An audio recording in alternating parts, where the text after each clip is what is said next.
ekyoto kyange kikuyita. Leka kalosa ak'okusinza kwange kambuke ekitiibwa kyo nga kibunewuna. Imuka Mukama, imuka ekyoto kyange kikuyita.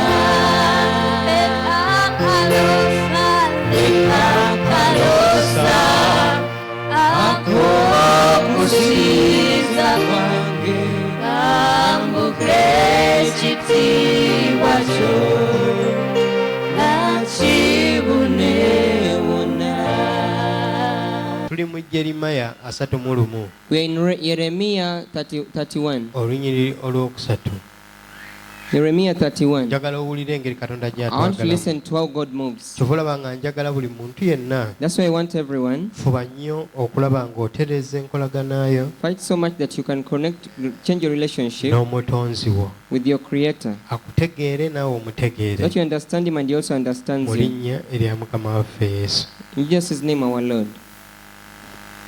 Yeremiya 31 akanyiriri akokusatu. Mukama yandabikira dda ng'ayogera nti, weewaawo nkwagadde n'okwagala okutaliggwaawo. Weewaawo nkwagadde n'okwagala okutaliggwaawo. Kyenvudde nkuwalula n'ekisa. Haleluya. Amen.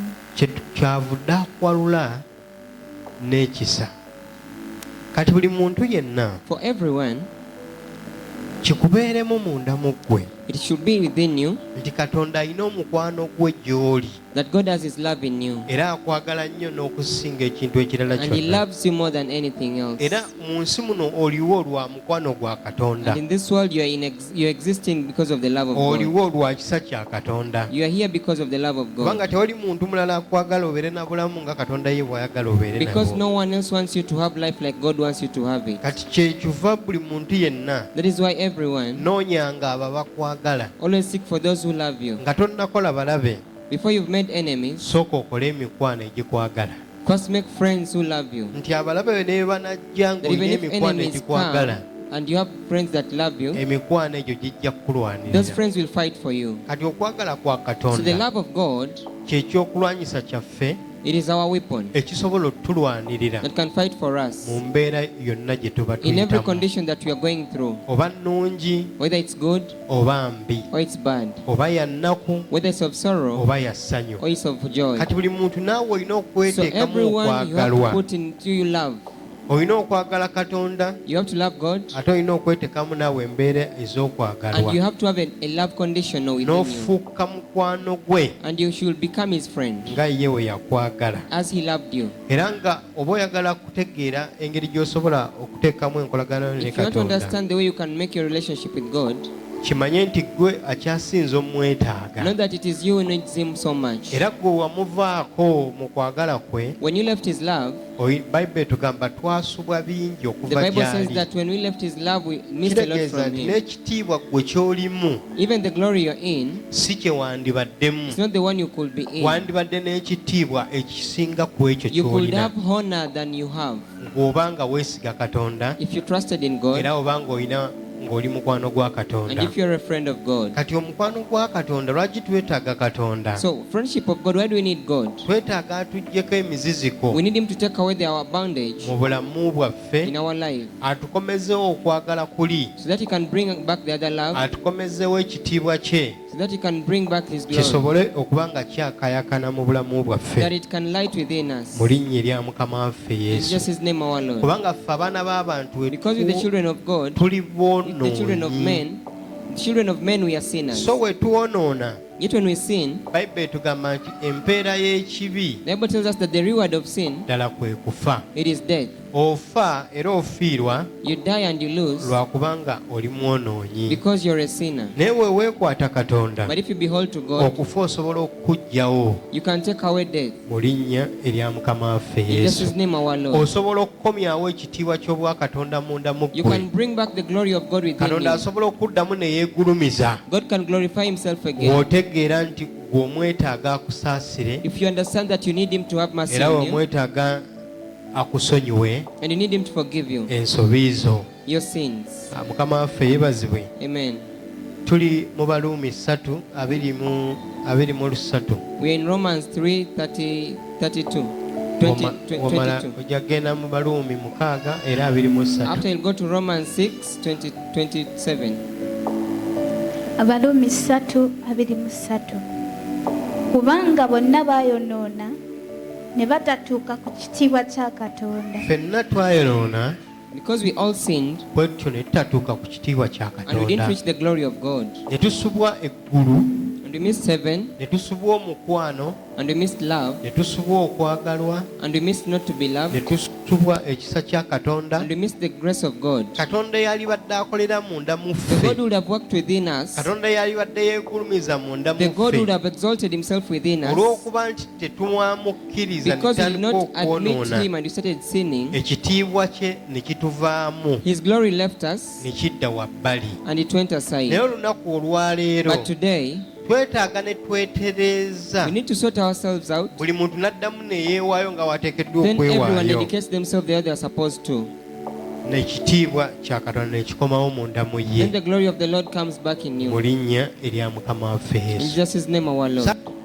I don't want you to forget. Saagala weerabire. I don't want you to forget. Katonda wa muntu God is personal. si wa It's bantu. not for people. Kati Katonda alina kukolera muntu So God has to work for someone, era alina kukolera ggwe and He has to work for you. amwetaaga. Who needs Him? Kati munoonye era So seek for mufune Him and find Him, afuuke Katondawo, so that He can become your God, afuuke kitaawo so that He can become your mu Father. linnya erya Mukama In waffe Jesus' Yesu. name, our Lord. Kati bw'oba oyagala okukomyawo ekitiibwa So if you want to bring ky'obwakatonda back the godly glory, weekube mu kifuba so console yourself okkirize nti weetaaga Katonda n'okusinga and you ye admit that you need waakwetaaga. God more than He needs you. Komawo gy'ali Come back to Him, kubanga Bayibuli etugamba mukomewo tuteese because the ffembi Bible says, "Come back, we negotiate, nammwe n'abatukuza and I will sanctify you. ebibi byammwe n'ebiba bitwakaavu Then your sins will become pure. binaayozebwa ne bifuuka ng'omuzira." Even if your sins will become slain, they will become pure as the snow. Mu linnya erya Mukama waffe In Yesu. Jesus' name, our Lord. Kale tugende mu maaso. Tuli mu Baluumi 6:23. We're in Romans 6:23. Kubanga empeera y'ekibi kwe kufa, naye ekirabo kya Katonda bwe bulamu obutaggwaawo mu Kristo Yesu Mukama waffe. Obulamu, ekirabo The gift or the reward Katonda kye yakuwa that God gave you, kwe kuba n'omwana we Yesu it Kristo, is you to have His child Jesus Christ, okufuna obulamu obutaggwaawo. to get eternal life. Buli woyagala obulamu obw'okwesiima Whenever you want life of era appreciation buli of the woyagala world, okuzza endagaano yo kujja ne Katonda, if you want to reconcile your covenant with God, olina okunoonya omusajja gwe bayita Yesu you have to seek Kristo. for a man called Jesus Christ. You Olina okutunuulira omusajja ayitibwa Yesu have to Kristo. seek for a man called Jesus Christ. Olina okugoberera omusajja ayitibwa Yesu You have to chase Kristo. for a man called Jesus Christ. Kubanga oyo Katonda mwe yatema ekkubo Because that is the one God put, that's where God mw'osobola put away, okuyita where you can pass gwe n'omutuukako amangu. and you reach Him faster. Era buli omu yenna So everyone else, kikkakatako okunoonya Yesu Kristo it bothers you to seek for Jesus nga Christ. tonnakola kintu kirala kyonna. Before you do anything Bw'oba else, oyagala okuzzawo entegeraganayo n'enkolaganayo ennungi ne if you Katonda wo, want to change or reconcile your connection with God, noonya Mukama waffe Yesu seek Kristo. for your Lord Jesus Christ. Kubanga Bayibuli etugamba ly'ekkubo. Because the Bible tells us that is the way. Ndowooza Yokaana 14. It's in John 14. Yokaana 14 John 14. olunyiriri olw'omukaaga. John 14:6. Bayibuli etugamba nti Yesu The ly'ekkubo, Bible tells us that Jesus is the way, ekkubo lyokka erisobola okukutuusa mu the Katonda, only way that can make you reach to God, ekkubo erisobola okukutuusa ku kitaawe, the only way that can take you to His Father, ekkubo lyokka oba entambula yokka the only path esobola okukuvuga n'ekutwala ewa Katonda the wo. only mean that can drive you and take you to your Kati buli God. muntu yenna kikkakatako So for everyone it bothers you okunoonya omulokozi to seek for the era Savior, kikkakatako and it bothers you okubeera n'enkolagana ennungi ne Yesu to wo. have a relationship with your God. Bw'oba oyagala With your Katonda Jesus. akukolere If you want God to work for you, era oba oyagala okuzza endagaano yo ne Katonda, and if you want to renew your connection with God, manya omusajja Yesu Kristo, know Jesus Christ, oleme kufiirwa you may fail to lose by'ofiiriddwa what you have lost nate again. mu linnya lya Mukama waffe In Yesu. Jesus' name, our Lord. Kale kabatusomere. Yokaana 14 Ndowooza olunyiri lw'omukaaga lw'omukaaga oba olwokutaano naye nga lwa mukaaga. kale. Yesu n'amugamba nti nze kkubo Yesu n'alyoka amuddamu n'amugamba nti nze kkubo n'amazima n'obulamu. so n'amazima ate n'obulamu. Tewali ajja eri kitange Tewali akozesa ntambula ndala najja eri kitange wabula ng'ayita mu nze. wabula ng'ayita mu ye. Mukama waffe yeebazibwe. Amen. Mukama waffe yeebazibwe. Amen. Kati tewali ntambula gy'ogenda kukozesa So there is no mean you will use okutuuka ku Katonda. to reach unto God. Entambula eriwo oba ekiri eri kyokka kye tulina The only mean that we have kiri mu Mukama waffe Yesu is in Kristo. our Lord Jesus Christ. Tewali kidyeri kirala kigenda kusaabaza There is no any ferry that will transport you to kikutwale eri Katonda. take you unto God. Ekidyeri kiri kimu, The only ferry is one, ye Mukama waffe is our Yesu. Lord Jesus Christ. Kola byonna by'okola, Do all that you are doing, yogera byonna by'oyogera, speak all you may, beera kyonna ky'oyagala become all okubeera, you may, naye enkomerero ya but byonna at the end of it all, kikkakatako gwe okufuna Yesu it Kristo. bothers you to get Jesus Kati Christ. buli muntu kimukakatako okufuna okumanya okuli mu Yesu So Kristo. it bothers everyone to know the knowledge that is in Jesus Christ. Oba oli wa ddiini ki, In whatever religion oba you're in, oneebulizabuliza mu ddiini ki, whether you'll pretend in what oba religion, omanyi oba Yesu oba Katonda omanyi Katonda ki, or whatever God that you know, oba osinza Katonda ki, or whatever God that you worship, teweebuzaabuza ku nkomero ya byonna. Wonaaba oyagala don't okusinkana Katonda, at the end of it all, if you want to meet God, oteekeddwa okulinnya emmotoka gye bayita Yesu you Kristo. have to board that car that is called Jesus Ye yokka Christ. egenda okukusaabaza It is the only one that will transport you ekutuuse ku mutonzi wo. to reach you unto your Kati Creator. byonna bikole So do it all, naye ng'omanyi nti era olina okukomawo but know that you have to come back n'onoonya Yesu Kristo. and you seek for Jesus Christ. Olina okukomawo n'otegeeragana ne Yesu Kristo. You have to come back and reconcile with Jesus Era Christ. Yesu bw'atalitegeeragana And if naawe, Jesus does not reconcile with you, Katonda okumusisinkana byerabire forget about meeting God. mu linnya erya Mukama waffe Yesu. In Jesus' name, our Kye Lord. twandiyise eggulu What would have called heaven, kwe kusisinkana Katonda mu buntu. it is meeting God in person. Era buli muntu ajja kusisinkana And Katonda everyone will meet God mu buntu. in person. Naye omuntu ye anaafuna omukisa okusisinkana Katonda mu But buntu, whoever will get a chance of meeting God in person, y'oyo anaaba ayise mu Yesu Kristo. it is there who will have passed through Jesus Christ. Kati njagala okole ng'okimanyi So I want you to work knowing nti byonna bikole, that you do it all. soma ebitabo byonna by'osoma, Read all the books that you need. bakusomesa eddiini yonna gye They bakusomesa, teach you all the religion they are teaching you. okole obusamize nga w'oyagala, Make witchcraft like you want. otamiire nga w'oyagala, Get drunk like you want. naye ku nkomerero ya But at byonna the end of it all, weetaaga okumanya Katonda, you need to know God. weetaaga okumanya Yesu You need to Kristo, know Jesus Christ. weetaaga okulinnya mu kyombo kya Mukama waffe Yesu, You need to board the ferry of Jesus Christ, kikusaabaze, that it can transport you, kikutuuse eri takes you Katonda wo unto your God. mu linnya erya Mukama waffe In Jesus' Yesu. name, our Lord. Ffenna tugenda kufuna omukisa okusinkana Katonda. We are all going to get the opportunity to meet God. Era omuntu akugambanga eggulu, When someone tells you of heaven, amanya gwe mugisa gw'ogenda okusinkana Katonda mu buntu know that that is the opportunity you're going to have to meet God in person. mu linnya erya Mukama waffe In Yesu. Jesus' name, our Lord. Mukama waffe yeebazibwe. Amen. Peetero ekisooka, 1 Peter, Peetero ekisooka 3 1 Peter chapter 3, 18, verse 18. essula ye-18. Njagala owulirize bulungi. Peetero ekisooka olwokusatu 18. Kubanga era ne Kristo yabonyaabonyezebwa olw'ebibi omulundi gumu, omutuukirivu olw'abatali batuukirivu, atuleete eri Katonda. Bwe yattibwa omubiri naye n'azuukizibwa omwoyo, era gwe yagenderamu n'abulira emyoyo egiri mu kkomera. Edda abataagonda okugumiikiriza kwa Katonda bwe kwali nga kulindirira mu nnaku za Nuuwa. Haleluya. Ddamu olusomere. olw'okumin'omunaana. Kubanga era ne Kristo yabonyaabonyezebwa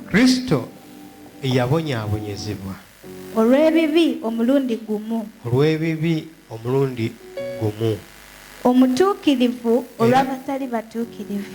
Omutuukirivu n'abonyaabonyezebwa ku ffe abatali batuukirivu. The righteous was tormented for we who are not righteous. Atuleete eri Katonda. Yasobola okutuvuga atutwale eri Katonda. That he could drive us and take us unto God.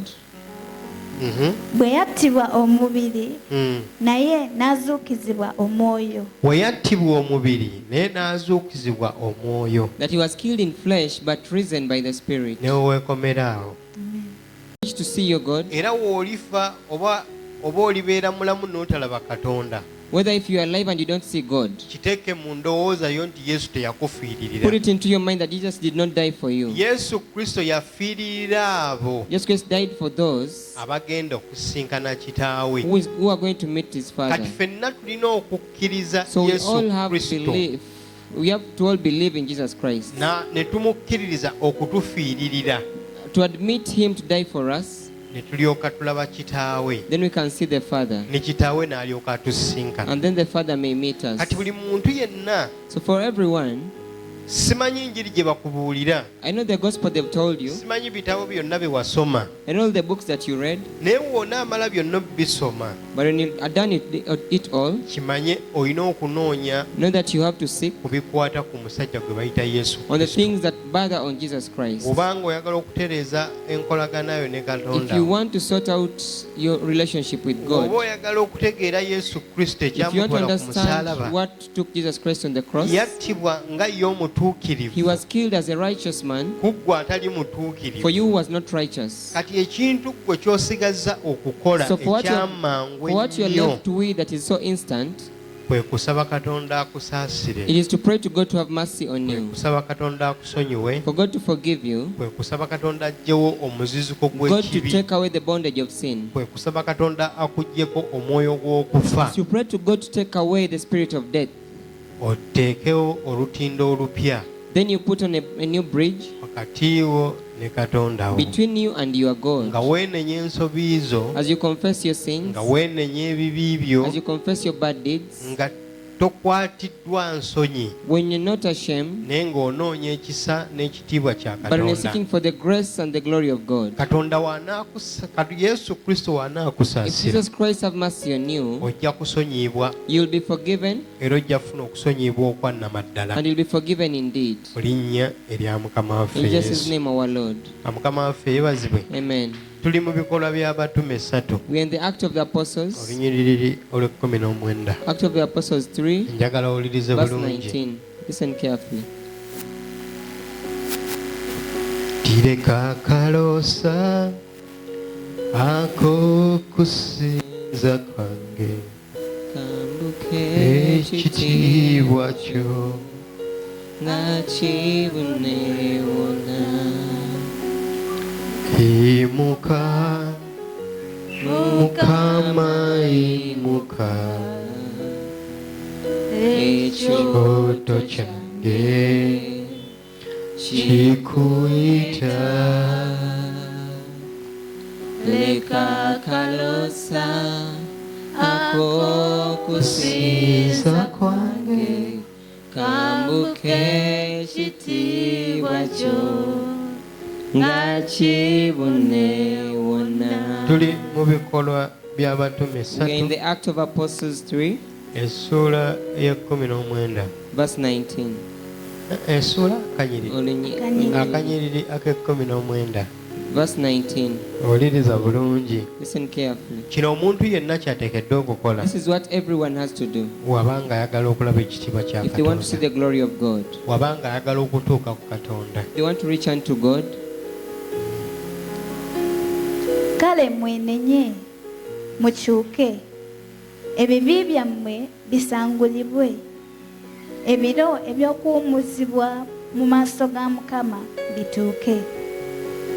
Naye atume Kristo eyabaawulirwa edda ye Yesu, eyagwanyizibwa okutwalibwa mu ggulu okutuusa mu biro eby'okulongoosezaamu byonna, Katonda bye yayongeranga mu kamwa ka bannabbi be abatukuvu abaaliwo okuva ku lubereberye. Haleluya. Ddamu basomere bulungi.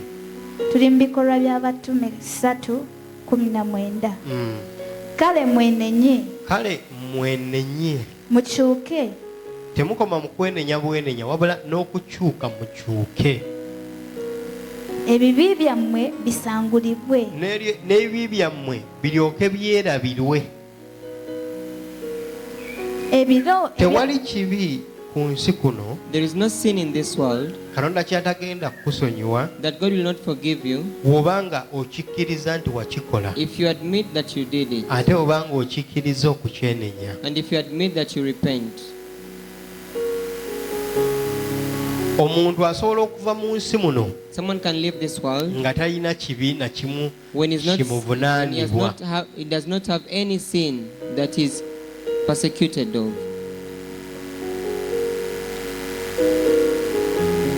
Kwabo abatavunaanibwa bibi, For those who are not convicted of sin, beebo abeewaddeyo okwenenya ensobi they are the zaabwe, ones who have dedicated to repent and confess their sins. ate ne batakoma kwenenya bwenenya, And they don't only confess, ne balongoosa n'amakubo they gaabwe also sort their path basobole okutuuka ku so Katonda that they can reach unto God. mu linnya erya Mukama waffe In Yesu. Jesus' name, our Lord. Mukama waffe yeebazibwe. Amen. Saagala weerabire, nakugambye ekigambo kiri I don't want you kimu. to forget, I told you it's one word. Ggyawo ekigambo eggulu, Take away the word heaven, heaven, okitwale nti eggulu kitegeeza kusisinkana Katonda mu buntu. and take it that it is meeting heaven is meeting God in person. Katonda byonna bye tukola For all that we do, agenda tuwa omukisa okumusisinkana, God is going to give us a chance to meet era Him. yateekawo dde ekkubo And He made a path already, nga ye Mukama waffe Yesu and it is Kristo, our Lord Jesus Christ. nti ekkubo eryo mwe tuteekeddwa okuyita That is the tumusisinkane. path we have to lead to meet Him. Kati obulamu bw'okolerera nnyo In your life, work so much osobole okusisinkana so Katonda that you wo. can meet your God. Oba anaakusangawo oba anaabakusangawa, Wherever He will have found you, we wonaamusisinkana, if you meet Him, kitegeeza eggulu ogenda kuba it olisisinkanye means you will have met heaven. mu linnya erya Mukama In waffe Jesus' name, Yesu. our Lord. Mukama waffe yeebazibwe. Amen. Kubanga abantu obagamba okukolerera eggulu Because when you tell people to work for heaven, bakitwala nga ekintu ekyangu. they take it as if it is something simple. Tetulina kukolerera kaakati ggulu. We don't have to work for heaven now. Olina okitereeza nti okola osisinkane Katonda. You have to sort out that you're working so that you can meet Olwo Him. Katonda lyagenda okukusasula kubanga ye Mukama That is how God waffe is going to pay you, because He's our Master. era He's ye our Lord. musumba waffe, He's our shepherd. ye mulwanyi He's our waffe, fighter. ye ffe tuli lwakuba nti ye waali. We are inexistent because He's inexistent too. Kati buli muntu weenenye So everyone confess ove mu nsi muno that you can leave this world. otuuke nga tewali musango gukuvunaanibwa You reach when you're not convicted in any way. mu linnya erya Mukama waffe In Yesu. Jesus' name, our Lord. Teweetaaga kusaba ssaala nnene, You don't need to take a big prayer. weetaaga kwatula bwatuza ensobi You zo just need to confess your prayer, your sins, n'ozaatulira Katonda. and you show them unto God. Era ffenna enjiri yonna gye twalibadde tubuulira n'ekyobola nga tubuulira, All of us, the sins that we will have talked about, twetaaga kintu kimu, we need one thing. abantu bamanye ensobi zaabwe so that people can know their sin. ate bamanye ensobi zaabwe And after knowing their bazeenenye sins, they should confess. ate bamala ozeenenya After bazeesonyiire confessing, they ddala should go against them. leero weweenenya ekintu n'okiddamu Today, if you confess and you do it again, kiyinza okukutwalira ebbanga okusonyiyibwa it can take you time to be forgiven. kubanga katonda alindiridde emyoyo gyokka egyetegese okwenenya Because God is only waiting for only those souls that are ready to ate repent n'okukyuka and to change. we weenenya n'otakyuka If you confess and you don't change, ofaanagana n'omuntu ayozezza engoye you're like someone who has washed clothes n'azireka mu mazzi and they leave it in water.